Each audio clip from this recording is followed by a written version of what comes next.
আসলে আমরা মায়ের হাতের রান্নার মতো যতই চেষ্টা করি রান্না করার কিন্তু কি সেরকম স্বাদ টেস্ট কিন্তু কি আসে না। যতই বলি মায়ের হাতের রান্না বলে কথা, মায়ের হাতের স্বাদই কিন্তু কি আলাদা। তো আসসালামু আলাইকুম, কেমন আছেন সবাই? আজকে আমার মায়ের হাতের একটা রান্নার রেসিপি শেয়ার করব। আসলে কেমন হবে জানি না, আমি কখনো রান্না করি নাই, তবে ট্রাই করতেছি হয় কি না। তো আমার মা কিছু কিছু জিনিস দিছিল, আমার দুইটা জিনিস মিস হয়ে গেছে।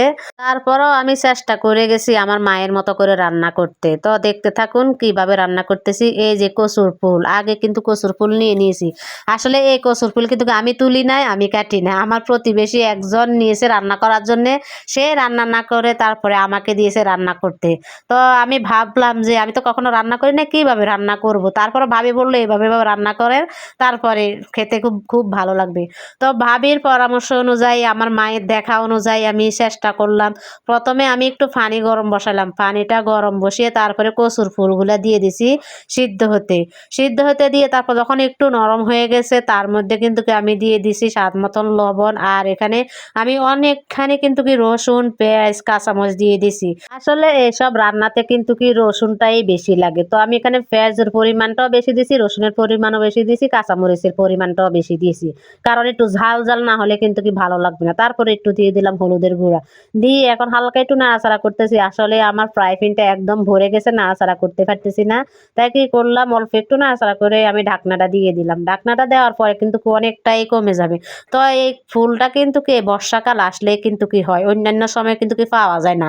তাই এ বর্ষাকালে আমার মাকে দেখতাম রান্না করতো।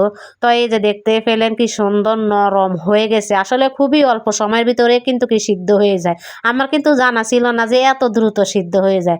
তারপরে সিদ্ধ হয়ে যাওয়ার পরে আমি এখন ডাল ঘুটনি দিয়ে ভালো করে ঘুটে একদম ভর্তার মতো করে ফেলবো। তো ঘুটাঘুটি হয়ে গেছে। এখান থেকে কিন্তু কি আমি ভাগার দেওয়ার জন্য এখানে আমি কাঁচা জিরা নিয়ে নিয়েছি আস্ত, আর নিয়ে নিয়েছি শুকনা মরিচ, আবারও রসুন কুচি দিয়ে দিলাম অনেকখানি। এখানে আর পেঁয়াজ দিব না, যেহেতু আমি অনেকটা পেঁয়াজ দিয়ে দিয়েছি। পেঁয়াজ কিন্তু কি না দিলেও চলে বাগারে, রসুনের বাগারটা দিলে সুন্দর একটা ফ্লেভার আসে। তাই খালি রসুন আর জিরা আর শুকনা লঙ্কা দিয়ে দিয়েছি।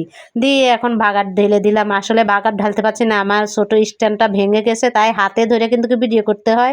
তাই অনেক কষ্ট হয় ভিডিও করতে, এই জন্য পরে আমি ঢেলে দিয়েছি। সেটা ঢালাটা আপনাদেরকে দেখাতে পারি না। এই যে হোক, ঢেলে দেওয়ার পরে নাড়াচাড়া করতে করতে দেখতেই পেলেন আমার অনেকখানি তেল কিন্তু কি পড়ে গেছে রসুন সহকারে। আসলে ফ্রাই প্যানটি একটু ছোটো হয়ে গেছে, তেলটা ফাঁসে উঠে আসছে, তো তাই নাড়াচাড়া করতে করতে একটু রসুন আর তেল পড়ে গেছে। তারপরে আমি কি করলাম, নারিকেল দিয়ে দিলাম একদম এক মুঠ।